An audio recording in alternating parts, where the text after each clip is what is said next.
Good morning, student. In standard 4th ENV, chapter number 25, our Earth. Right? In last lecture, we already completed the explanation part of this chapter. So now, today we are discussing a hard word, MCQ, blanks, and question answer of this chapter. So let us start. Hard words. Number 1, UNIQUE. UNIQUE unique मतलब अनोखा, right. जैसे अर्थ है वो एक ही planet है जहाँ पे life existence है, राइट। सो अर्थ के लिए यहाँ पे यूज़ हुआ था unique word. Next CRUST crust मतलब टुकड़ा, आवरण, ठीक है। CRUST crust. Next CORE core मतलब हमने देखा था कि 3 स्ट्रक्चर थे, राइट, अर्थ के, राइट। उसमें कोर मतलब सबसे अंदर जो भाग था, राइट, उसको कोर बोलते थे। नेक्स्ट TEMPERATURE टेम्परेचर मतलब तापमान। TEMPERATURE temperature. Next one number 5 HEMISPHERE hemisphere, right. So वो अर्धगोला, राइट। अब हमने जब देखा था अर्थ के 2 पार्ट है, ऊपर वाले को बोलते हैं नॉर्थन हेमिस्फीयर और जो डाउन बिलो वाले पार्ट है अर्थ के उसको बोलते थे southern hemisphere, right. So this is a जो पार्ट होता है उसको बोलते हैं हेमिस्फीयर। नेक्स्ट AXIC एक्सिस मतलब अक्स, ठीक है। नंबर नेक्स्ट 7 ROTATION रोटेशन मतलब चक्कर लगाना, राइट। जो अर्थ है वो अपनी जगह पे भी घूमती रहती है, राइट। नेक्स्ट REVOLUTION रिवोल्यूशन मतलब परिक्रमा। जो अर्थ है वो सन के आजू बाजू भी राउंड लगाती है, right. So it's a revolution. Next SITUATION situation, right. SITUATION situation. Next number 10 magma MAGMA magma MAGMA। Next number 11 EQUATOR equator मतलब जो रेखा थी, राइट, वो। मैग्मा मतलब क्या, जो अर्थ के जो बीच में होता था, राइट, उसमें जो रॉक्स होती थी, राइट, वो पूरा बर्न होके क्या बन जाता था, मैग्मा, राइट, उसको मैग्मा बोलते हैं। दिस इज द इक्वेटर मतलब रेखा, right. Next SOLARSYSTEM solar system मतलब सौ परिवार। नेक्स्ट SPINNING स्पिनिंग मतलब उछलना। अर्थ जो था वो पहले क्या था, गैस ऑफ फायर मतलब बहुत सारे गैसेस से भरा हुआ था, इसलिए वो पूरा उछल रहा था, राइट। नंबर 14 SPRING स्प्रिंग मतलब वन टाइप ऑफ सीजन, ठीक है, उसको हम वसंत ऋतु भी बोलते हैं। And number 15 SUMMER summer, so it's also a season, right? So this is hard word. Now moving on. So now moving on next exercise number 8. Take the correct answer. Number 1, the outermost layer of the earth is called, right? हमने 3 structure देखे थे अर्थ के, right. उसमें सबसे outer most मतलब ऊपर वाला कौन सा लेयर है, crust, mental and core. So answer is the crust because crust वो जगह है जहाँ पे हम रहते हैं, right. Number 2, an imaginary line that run through the center of the earth from the north pole to the south pole, right? वो line जो है इमेजिनरी लाइन जो सेंटर पे है और वो कहाँ से, नॉर्थ से साउथ पोल पे है, राइट। तो उस लाइन को क्या बोलते हैं, इक्वेटर, एक्सिस या hemisphere. So answer is a axis. Number 3, the time period taken by the earth to complete one rotation, right? One rotation पे वो कितना टाइम लेते हैं अर्थ कंप्लीट करने में। So it's called a solar day. Solar year या solar month. So it's a solar day because यहाँ पे डे की बात हुई है, राइट। सोलर ईयर कब आएगा, जब वो रिवोल्यूशन मतलब सन की बारे में बात कर रहे हैं तब आएगा। बट यहाँ पे एक चक्कर अर्थ अपनी जगह पे घूमने के लिए कितना टाइम लेगी, तो it's a solar day. Number 4, the meaning of the earth on its axis is called rotation, revolution या टाइटलिंग, राइट। सो अपनी जगह पे जो अर्थ घूमते हैं एक्सिस पे अपनी, राइट, उसको क्या बोलते हैं, rotation, right. So this is the MCQ। Now moving on, तो number B, fill in the blanks. Number 1, the earth is an unique blanks, right. जो अर्थ है वो यूनिक क्या है, planet. So PLANET, planet, PLANET, planet. Number 2, the earth takes blanks to complete one revolution. यहाँ पे revolution की बात हुई है, मतलब जो सन के आजू बाजू जो अर्थ घूमते हैं, राइट, उसकी बात हुई है। अगर यहाँ पे रोटेशन की बात हुई होती तो आंसर अलग होता, बट यहाँ पे क्या कौन सी बात हुई है, सन के साथ उसको कंप्लीट करने में वो कितना टाइम लेते हैं वो पूछा है। सो answer is 365 days and 6 hours। So 365 days and 6 hours का स्पेलिंग HOURS, राइट। रिवोल्यूशन याद रखना है। Number 3, blanks in blanks is called the land of the midnight sun, right. So Nordkapp and Norway, right. So NORDKAPP and NORWAY, right? So this is the blanks. Now very short answer question. Number 1, what is a part of the earth below the equator known as? Equator है, right? जो अर्थ पे imaginary line हम draw करते हैं, right, उसके ऊपर वाले part को भी कुछ बोलते हैं और उसके बिलो वाले पार्ट को भी कुछ बोलते हैं, राइट। तो आपको क्वेश्चन बिलो पार्ट वाले का पूछा है। सो answer is a southern hemisphere.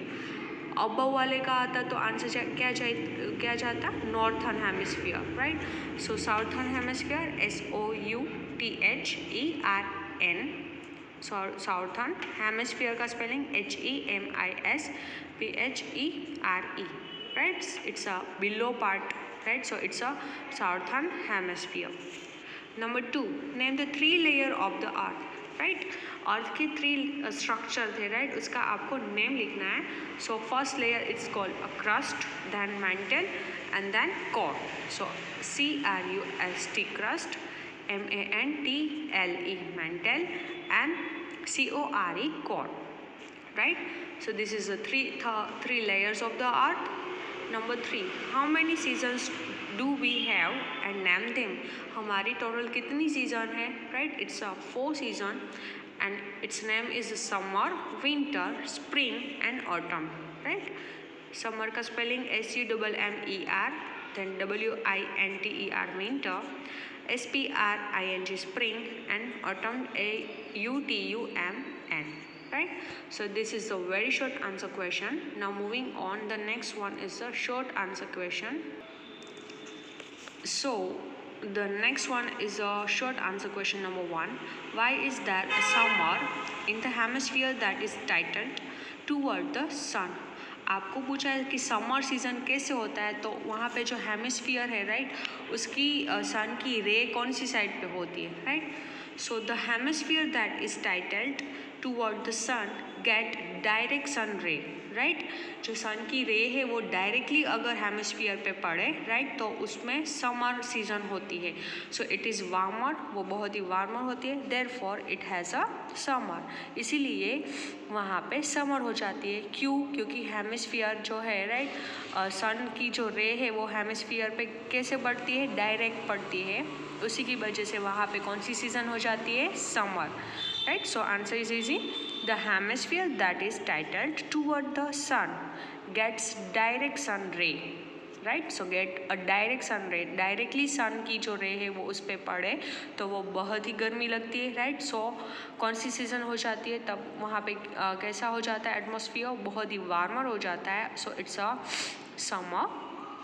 So the hemisphere that is titled toward the sun get direct sun ray, so it is warmer, therefore it has a summer. So this is the first question. Now number 2 same question है but यहाँ पे summer का पूछा और यहाँ पे हमें winter का लिखना है, तो सेम ही जाएगा। अब विंटर में क्या होता है कि सन की जो रे होती है वो स्लैंटिंग पड़ती है, राइट, जैसे हमने सीखा था जब मैंने चैप्टर आपको सिखाया था तब, राइट। सो सेम ही जाएगा आंसर। तो why is the winter in the hemisphere that is the tilt away from the sun, right. So the hemisphere that is tilted away from the sun get slanting sun ray, therefore it has a winter। क्यों? Because जो सन की रे है वो वहाँ पे slant line पे पड़ती है, इसलिए वहाँ पे विंटर हो जाता है, right. So this is second question. Now number third, why does the sun appear to rise in the east and set in the west? हमें ऐसा क्यों लगता है कि जो सन है वो ईस्ट पे इससे राइज होता है और सेट वेस्ट से होता है? क्यों है? Because the earth rotates from west to east on its axis. क्यों? बिकॉज जो हमारी अर्थ है वो कैसे रोटेट करती है, कौन सी साइड से? वेस्ट से ईस्ट पे, इसलिए हमें ऐसा लगता है। So the answer is because the earth rotates from west to east on its axis, right. So this is number third. Now number fourth, what is mean by the magma and equator? आपको इसका meaning लिखना है। So what is a magma? Magma is the molten rocks present in the mantle of the earth, right. जो mantle, जो हमारा second layer है वहाँ पे रॉक्स अवेलेबल है, राइट, रॉक्स प्रेजेंट है, उस रॉक को क्या बोलते हैं? मैग्मा बोलते हैं। So the magma is the molten rock present in the mantle of the earth, right? It's called a magma. Now next one is the equator. What is the equator?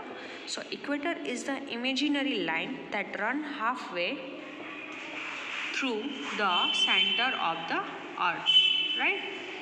So the equator is the imaginary line that runs halfway through the centre of the अर्थ। जो हमारी अर्थ है वहाँ पे जो imaginary line है उसको बोलते हैं equator, right. So that's question number 4। Now question number 5, how much time does the earth take to revolve around the sun? What does it class? जो सन के आजू बाजू अर्थ रोटेट करते हैं, राइट, घूमते हैं, राइट, तो उसको उसके कितना टाइम लगता है और उसकी वजह से क्या होता है, वो क्वेश्चन है। So the answer, the earth takes 365 days and 6 hours to revolve around the sun, right? वो कितना टाइम लेती है वन रिवॉल्यूशन कंप्लीट करने में? 365 days and 6 hours। और उसकी वजह से क्या होता है? इट क्लासेस सीजन्स, उसकी वजह से सीजन्स चेंज होती है। वो भी हमने चैप्टर जब मैंने सिखाया था तब सिखाया था। So the earth takes 360 days and 6 hours to revolve around the sun and 8 classes seasons, right? So this is our question number F, a short answer question. Now moving on question number E, long answer question number 1. How does the rotation of earth plus day and night? Explain with the help of diagram, right? जो day और night होता है, right, तो वो कैसे होता है और उसका हमें डायग्राम के साथ आपको समझाना है। So the answer, the rotation of the earth plus day and night, जो हमारी अर्थ है वो रोटेट करती है, उसी की वजह से डे एंड नाइट होता है। At a time only half of the earth faces the sun, उसी टाइम पे हमारी जो अर्थ की जो हाफ होता है पार्ट वही सन को दिखता है। This part of the earth has day, right, जो पार्ट है वो सन को दिखता है उस पार्ट को बोलते हैं डे होता है उसकी वजह से। And the half of the earth is away from the sun and it's has a night, और जो हाफ पार्ट होता है जो सन से दूर होता है उस पार्ट पे क्या होता है? नाइट होता है। आपको नीचे ऐसे डायग्राम दिया है, ये सन है, ये हमारी अर्थ है, राइट, तो जो सन के एग्जैक्टली सामने होता है वहाँ पे डे होता है और जो सामने नहीं होता है हाफ पार्ट उस वहाँ पे नाइट होती है, right. So the answer, the rotation of the earth plus day and night, जो सन अर्थ रोटेट करते उसी की वजह से डे और नाइट होता है। At a time only half of the earth faces the sun, this part of the earth has day and the other half of the earth is away from the sun and it has a night, right? So this is a simple, right?